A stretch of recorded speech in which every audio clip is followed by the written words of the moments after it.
So good day everyone. Today I will discuss or I will present my feasibility study of crispy and cheesy banana popsicles. So my general objectives is to implement a newly and innovative product called crispy and cheesy banana popsicle to the market. While my specific objective is to provide an affordable but healthy product for all, to test whether it passes the taste of customers, to compare the existing product to the newly released product, and lastly, to calculate whole production expenses of the product. So this is the brief description of this project. The crispy and cheesy banana popsicle product is a newly innovative product that is made from healthy banana. It was thought to be released as a new product because we know nowadays there are many diseases that we cannot avoid. The crispy and cheesy banana popsicle product is made from healthy and banana and cheese, fried in oil, but can also be baked for healthy conscious customers. It is suitable for adult, children, and any ages who are looking for cheap, tasty, and healthy snack. It is planned to implement at Barangay Masiga, Gasan, Marinduque, and it will strategically be located in the most suitable place, especially at Gasan Public Market. The community living nearby is very diverse and comprises of teens and adults. It can be also seen at social media platform, which can be a good platform for all to easily market it and seen by many of the customers online. The business will be solely owned and operated by me. The main motive behind starting this business is to introduce economical yet delicious and healthy snack for all. So that is the factory site of my business. It is located at Masiga, Gasan, Marinduque. So the nature kind of this industry. So as you see that my product is food. So this is this is for food industry. So we can deny that the demand for food are high even though we are currently facing pandemic. Still, food is reign supreme aside from daily essential foods. Some foods from restaurant, newly released foods are really craved by the people. Even it costs high, they will buy it just for the food they want.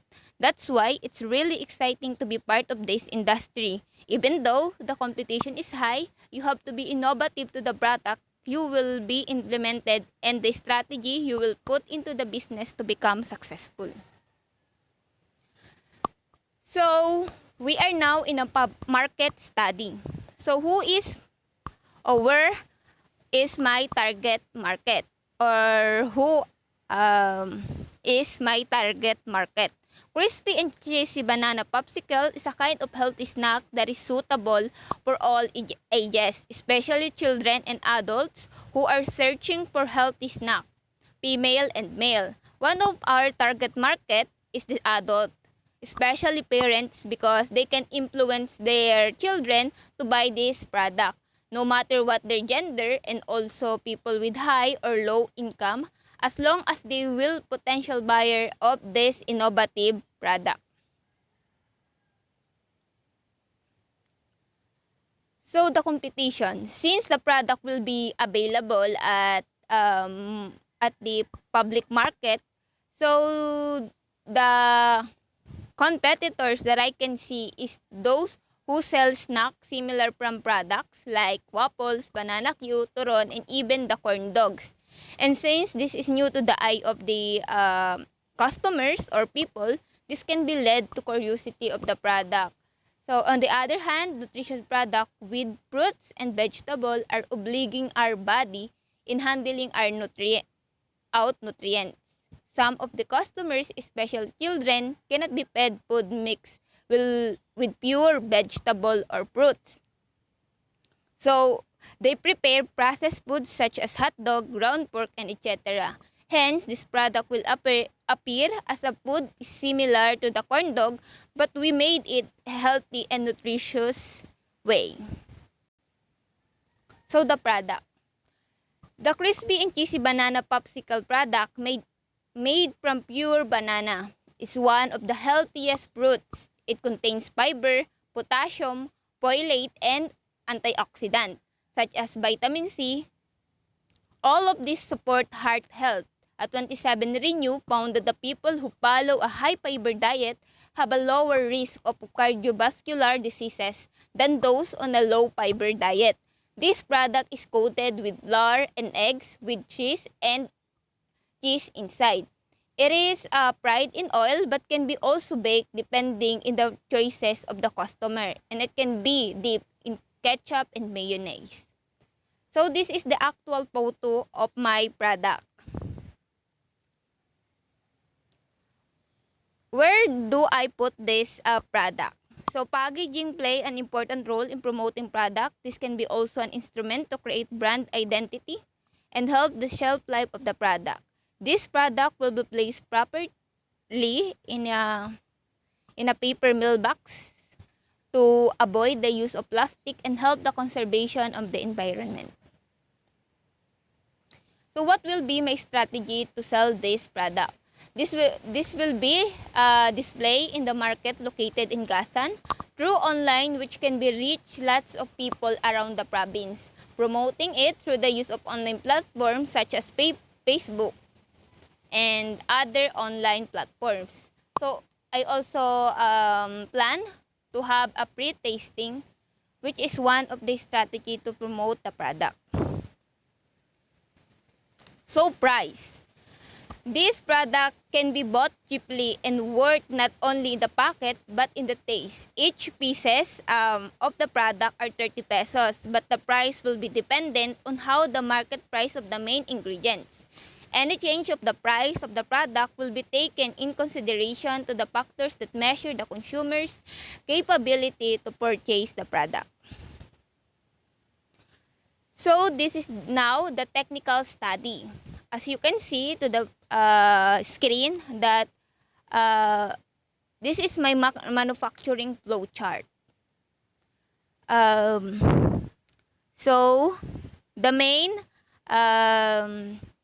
content of this manufacturing flow chart is the process on how and on how to produce the product. So first is the raw materials procurement, peeling, boiling, smashing, adding other ingredients like flour and milk, mixing, frying, the oiling, and lastly packaging for delivery. So for us to produce this product, it is really important to have equipment. So I choose two main important machinery or equipment I use to produce this product, which is the gas stove and the weighing scale. So we are now in the plant capacity. So as I plan that every month I will produce 150 pieces. So the selling price is 30 pesos, and from 1 month I will my income will be 4,500. So in whole 1 year, my production or my sales unit will be 1,800, and my income in a whole year will be 54,000 pesos. So the estimated cost. So for us to produce also to produce or make this product, I have here the list of my equipment tools used for the productions of the product. So it is also include the estimated cost of these tools and supplies. So the weighing scale, the gas stove, knife, set of measuring cup, spoon, mixing bowl, casserole, molder, frying pan, spatula, And also, I need furniture and fixture for my small offices, for my small office. So, in the total estimated cost will be uh, 13,000 13,654. So that is my estimated cost. So this is my plant layout. The space allotted for the wool production consists of production area, packaging area, and office. The production area is the area where the workers produce the product. The packaging area where the produced product is packing for deliver. The office which the different transaction done, such as inventory and many more. The layout should be enough and appropriate to put the product for sale that came from production. So as you can see, that is my simple plant layout for my small productions. So we are now done in discussing the materials needed. So we are now here in the raw materials needed to fully produce the product. So I have here 7 ingredients, which is banana, banana, flour, white sugar, bread, crumbs, evaporated milk, eggs, and the oil. So the cost of material stock will be 26.61 in 1 year. So this is the production schedule. So production schedule of the business will be Monday, Wednesday, and Friday. Every 8 hours is the working hour of the production, 7:30 a.m. to 3 p.m. The remaining hour is allotted for selling and delivering the product, which every afternoon is a good opportunity in selling this product for merienda or snack. So this is the management legal study. So the owner is me, of course. I need 2 workers, which is the production workers and the delivery man. Since my business is just in starting, so I need a few workers to help me to produce this product. So what is my company rules and policy? First is compensation policy. No work, no pay. Second, absences. Absences is not allowed but with valid reason is acceptable. Term of payment. Salary will be on cash basis only. So the operation and policy will wearing proper uniform and gear every time, especially in the production such as glove, hairnets, apron, to maintain cleanliness. And second is the mandatory to work overtime if needed. And lastly, the employee must go to the work on time. We are now here in the financial management. So as you can see, this is my balance sheets. So my total current asset are my total current asset is 9,219.48, while the net property, plant and equipment is a total of 11,588.53. So the total asset will be 22,572.01. So in the liabilities, we have here the total current liabilities will be 5,000 and the owner equity will be 12,040 pesos. So the total owner equity will be 17,572.01. So the total liabilities and owner equity will be 22,572.01. So, the projected income statement. So, my sale in 1 year will be 54,000 pesos. So, less cost of goods sold, which is 44,427.88. And my gross profit per sale is 9,572.12.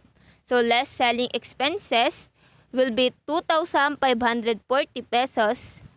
Another less is the expenses from general and administrations, which is 941.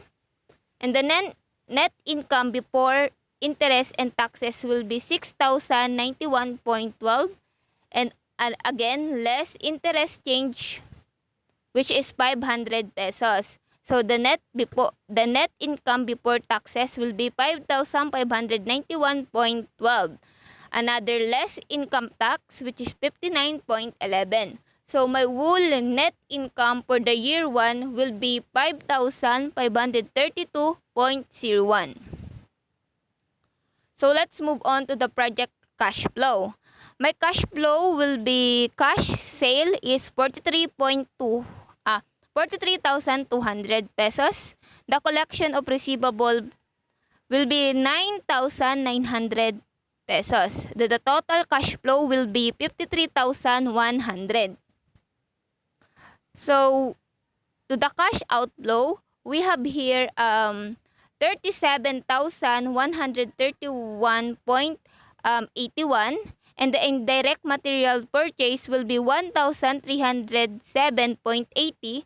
The direct labor will be 6,500, and the factory and overhead minus depreciation and indirect materials will be 2,400 pesos. Selling expenses will be 2,540 pesos. So the income tax will be 59.11. So the total cash outflow will be 49,938.72. So in the ending balance, there's a total of 3,842.28.